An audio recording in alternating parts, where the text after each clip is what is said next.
All right, first of all, I'm sorry for the air conditioner if that's irritating anybody to hear its hum.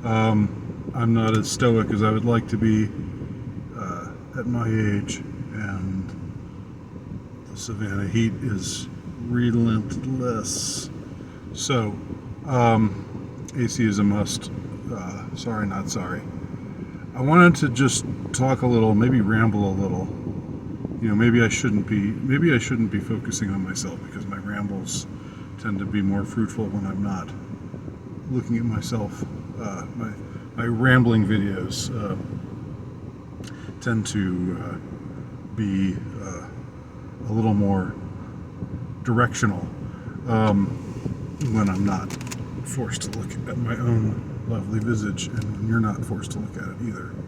So, what should I do? Let's do this. I'll show you my t-shirt. It's a T.S. Eliot quote. Okay. There's a new show on Netflix. It's a documentary about the Cold War. And when I say new, I think it's new. I think it's just brand new in that I didn't notice it before just now. But it's possible that it came out earlier this year. And I only recently became aware of it. What it is neoliberal propaganda about the Cold War. But it's of course from a Western perspective. The thing is, the Western perspective actually had more moral clout by a long shot during the Cold War than it does now. And this is what was striking me as I was watching. I haven't watched that much of it. I don't know how much of it I could really stomach.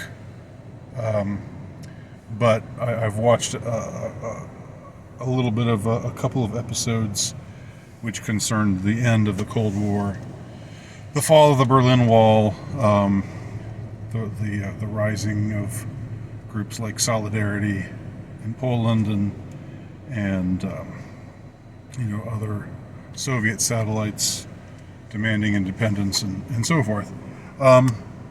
And of course, the people being interviewed are people like Condoleezza Rice, and Anne Applebaum, and some that I don't recognize as much, but I'm sure are of a piece with those thinkers, if you want to call them that. Essentially propagandists for the neoliberal, pro-West CIA perspective. But here's what I would say about the little bit that I've seen of this documentary. Also, I have to say this about it. Also, the blurb for the documentary says it's some effusive quote from Rolling Stone magazine. So that when Rolling Stone just thinks you're the chef's kiss, I mean, that might be worse than the Washington Post. I don't know. It's pretty bad. But it's interesting because Rolling Stone would have once, been much more skeptical of the West, NATO, CIA talking points. They would have been much more skeptical during the 70s and 80s than they are now, which is to say, they would have been more down on this point of view or perspective when it actually had much more heft, when it actually had greater moral clout by a long shot than it does today. Why do I say that? Well, I say that because obviously, I think, and I don't think, I think this is pretty self-evident. Communism was a great evil, and the Sovietization of Eastern Bloc countries didn't do much for the cause of good, and a lot of people suffered greatly under the tyranny of it. So, even though the CIA, of course, has always been morally bankrupt in my view, I mean, at its core, from what I know of it, not that I'm an insider, but just from my amateur, if you will, perspective on it, what I have studied of it. That doesn't mean that everybody who joined it was a bad person or meant to accomplish bad things, but it just meant that they were suckered into it, they were brainwashed or whatever.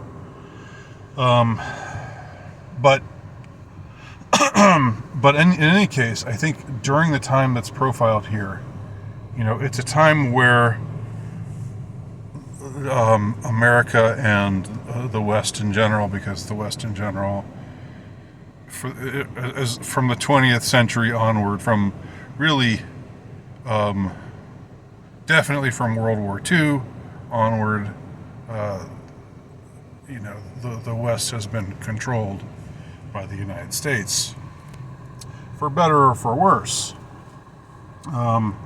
And European countries have their own, some of them might have their anti-American sentiments or snobberies in some cases, but that doesn't change the fact that America has been the big dog calling the shots for Western nations, Western powers generally.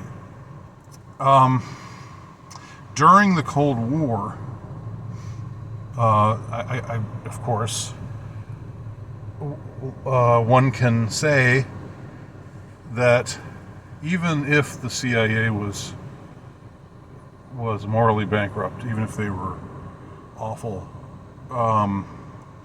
that they were also opposing a regime that was definitely awful, and that was certainly worse than the West, insofar as, well, however you want to talk about it. I guess some people would balk at the invocation of human rights or whatever. I know some conservatives don't like rights language, RIGHTS rights, not RITES rights. But I'm just referring to tyranny and oppression. People not being able to say what they really think. People being,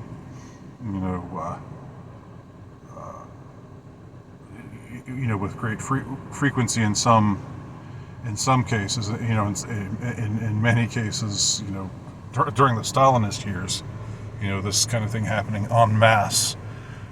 People getting the knock at the door at 2 a.m., getting dragged away, sent to Siberia, getting tortured by the KGB, and all the kind of things that we know happened, and the way that people in Eastern Bloc countries lived, which was, number one, not as prosperous because of the inherent flaws of communism, which tends to impoverish and tends not to enrich those who live under it. Although it enriches the elites, the apparatchiks.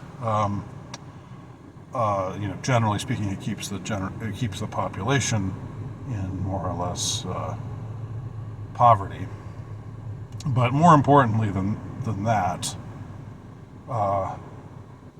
more importantly than the fact that they drove silly looking, tiny cars.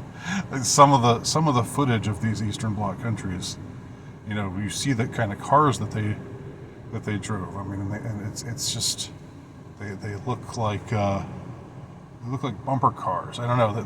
They're just like almost.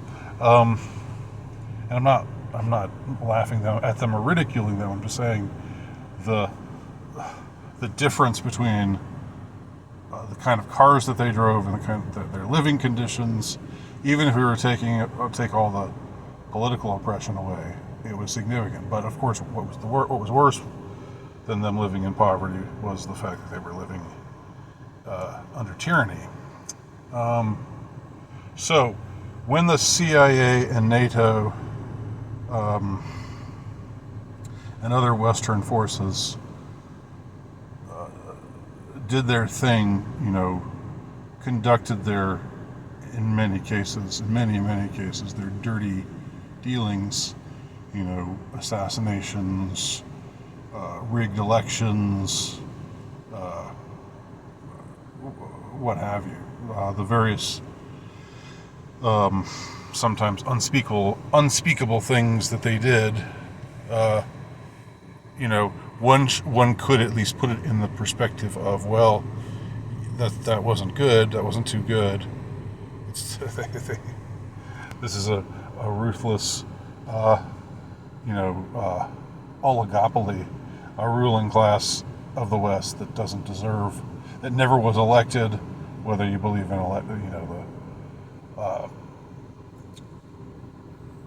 the legitimacy of elections. I'm not a Democrat with a little d, but in any case, if it's supposed to be, if we're supposed to be living in a constitutional republic or a broadly speaking a democracy, if that's supposed to be the whole idea, then the fact that the lawmakers don't really make the rules, and that we're actually ruled by an invisible claque of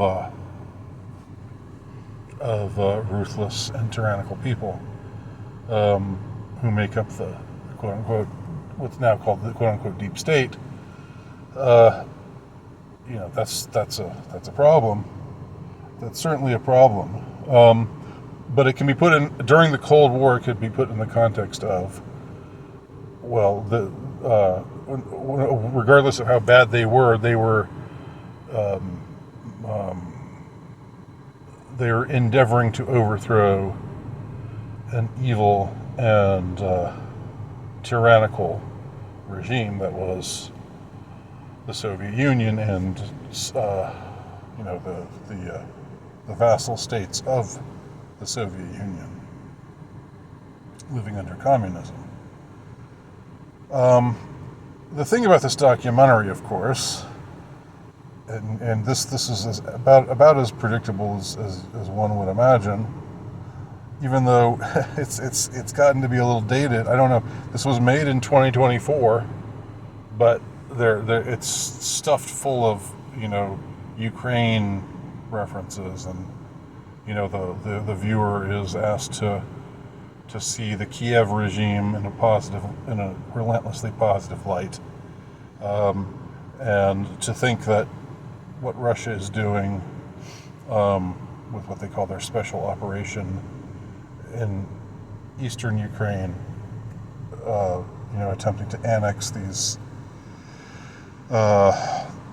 districts of Ukraine that are more Russian in their population, and generally wish to be independent of the Kiev regime. Of course, they tried, because this is propaganda.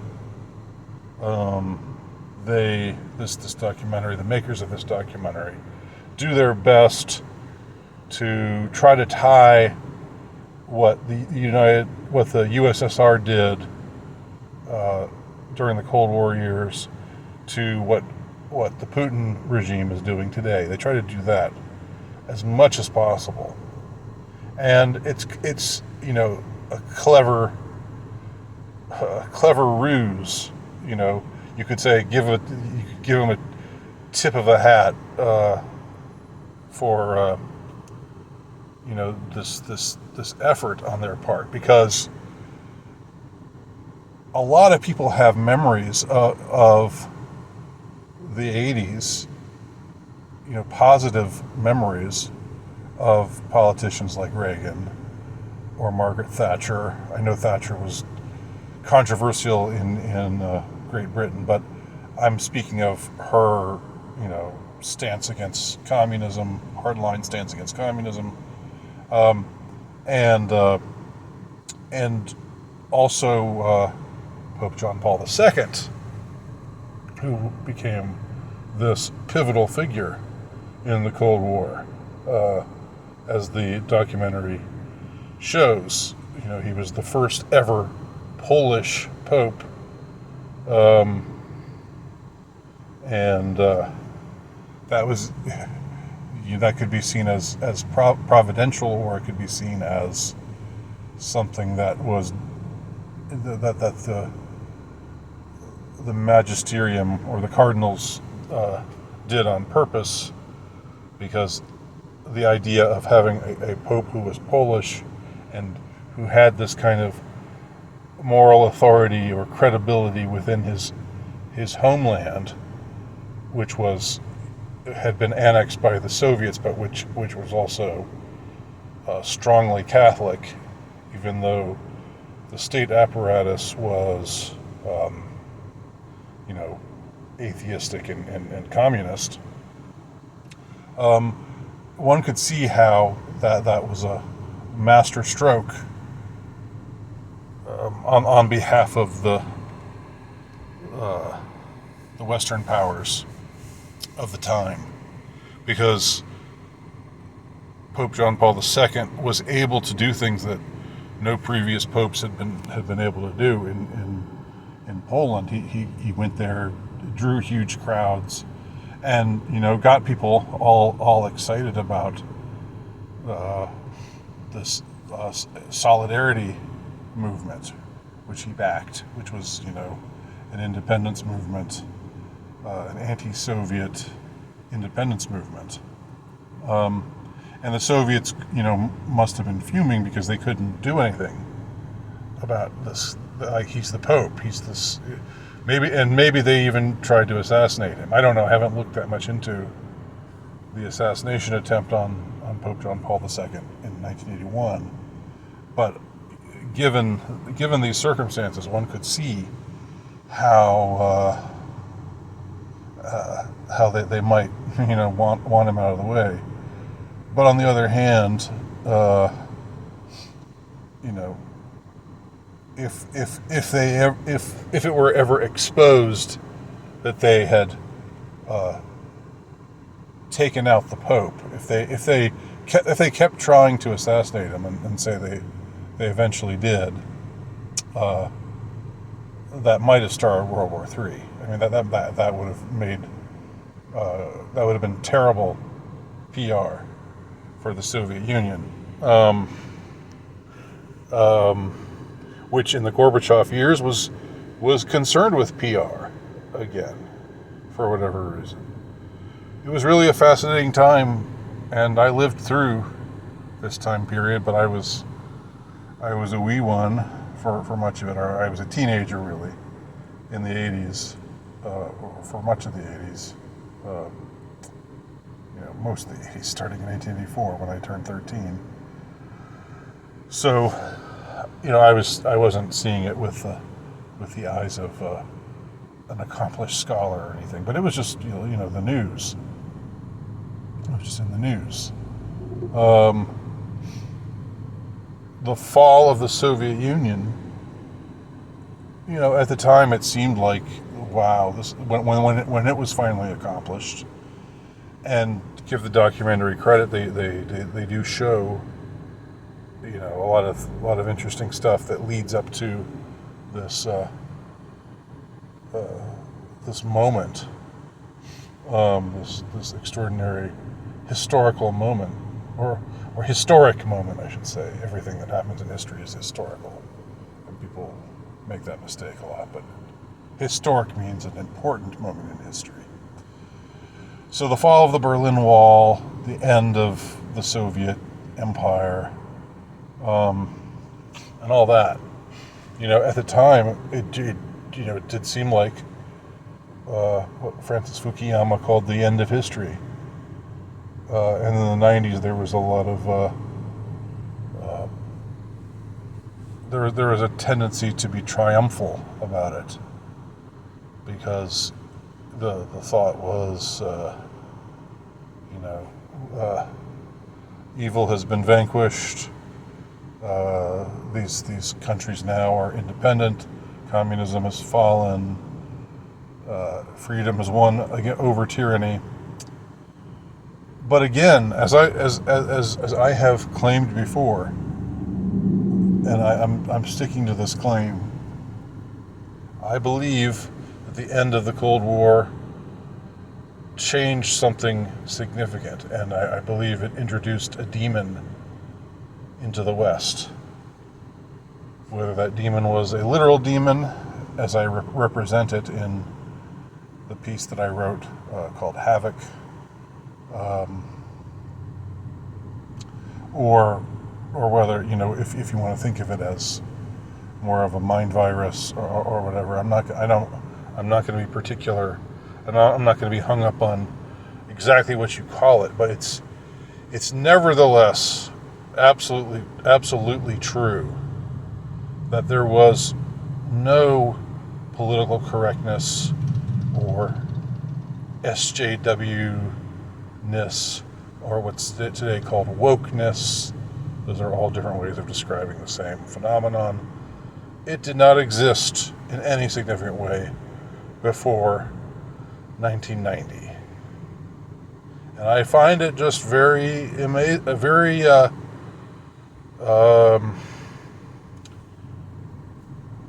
intriguing that we only started to see this stuff, manifest itself really in a wide culture-wide manner. We only started to see it manifest itself after the fall of the Soviet Union. It was nowhere to be found before that, except like in some college campuses or whatever. Where there would be, of course, during the 80s, I think there would be some enforcement of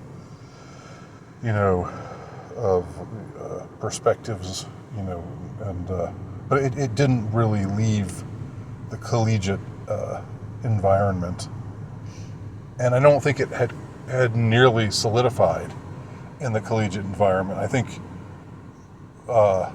there was still more independence of thought. There was definitely more independence of thought even in the collegiate environment in the 80s than there was in the 90s or anytime afterwards. So now we have a situation where the way things were in the 70s and 80s have really been turned on their ear. There's been an inversion in so many ways.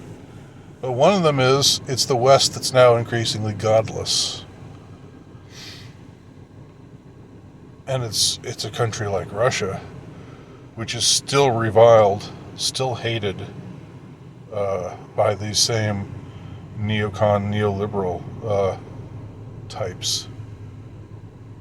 That it's still hated by the CIA, deep state types, by these NATO types, and I'm not saying that Russia is perfect or anything close to perfect now, but I don't think anyone could argue. Well, I shouldn't put it that way. I shouldn't frame it that way, because of course people will argue otherwise. But to me, it's quite self-evident that across the Western world, evil is the new good. the kind of changes that we've seen, the erosion of anything resembling traditional morality. I mean, I don't need to go into all of the disgusting details. Drag Queen Story Hour being promoted by agents of the state. That says it all. You know, that says it all. Who's promoting Drag Queen Story Hour now? Putin or the leadership of the Western world? We know the answer to that question, don't we? That's good enough for me. I'm not saying Putin is any angel, but the fact that he's not promoting the kind of things, the kind of awful things that we see, the kind of abominable things that we see running rampant across the Western world today, dominating the Western world. If you don't go along with these things, they come after you, try to silence you, and try to debank you and deperson you, try to make you lose your job, try to socially isolate you,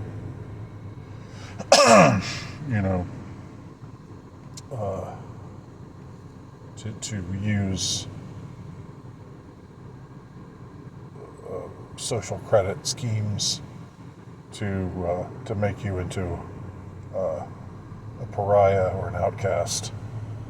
None of that was happening in the 70s and 80s to people who called themselves conservatives.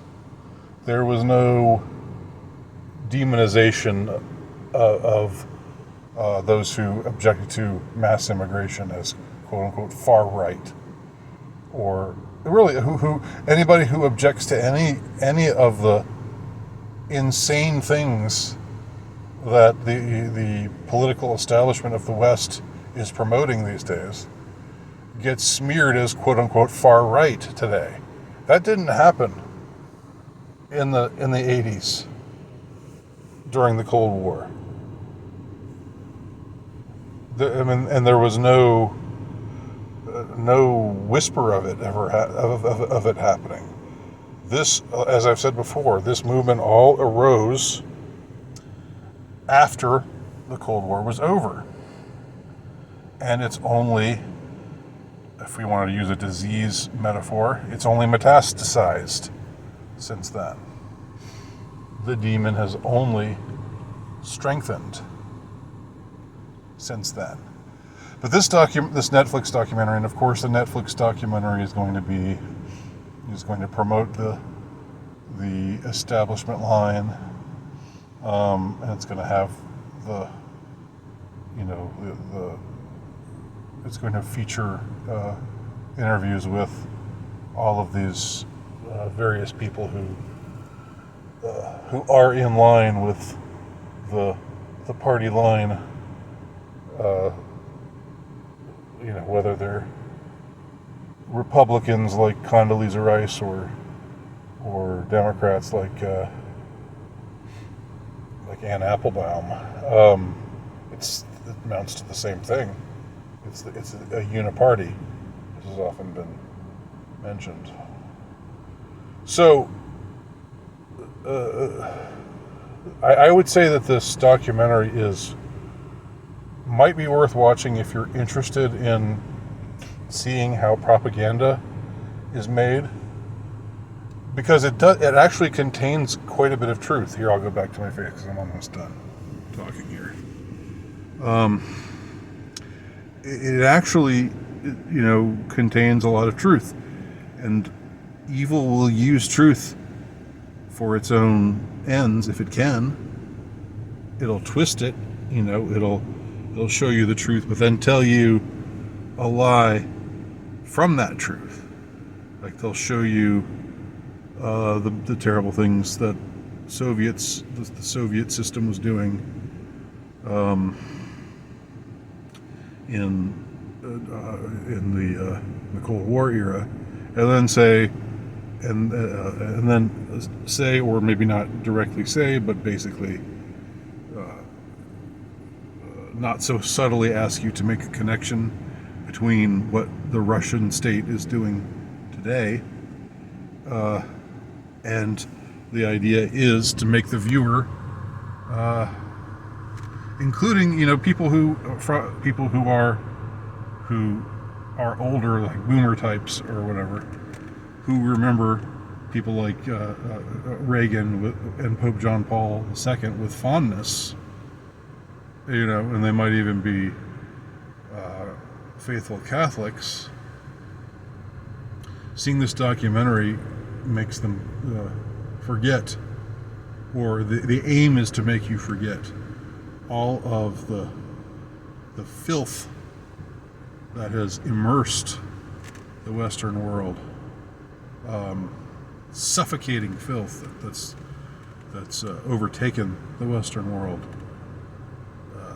since the end of the Cold War. And I want to also make clear that I know there were negative social trends prior to the end of the Cold War, but I'm just saying this particular negative social trend really gained momentum only after the end of the Cold War. There was no real political correctness to speak of before 1990 or 1991 or so, the end of the Cold War. Only then did this phenomenon begin to manifest itself. I mean, one should ask, why? Why? How was it allowed to just suddenly emerge in this way?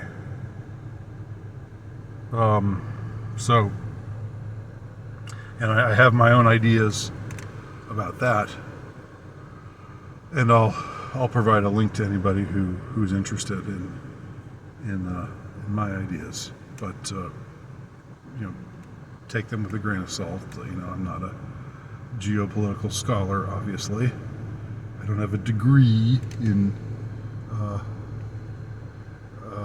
foreign studies or whatever sort of degree you're supposed to have to be a big shot. But I mean, I do notice patterns, and well, anyway, if you're interested, check it out. I'll link it below. So there you go. Thanks for watching, and please, if anybody has any thoughts, please leave them below.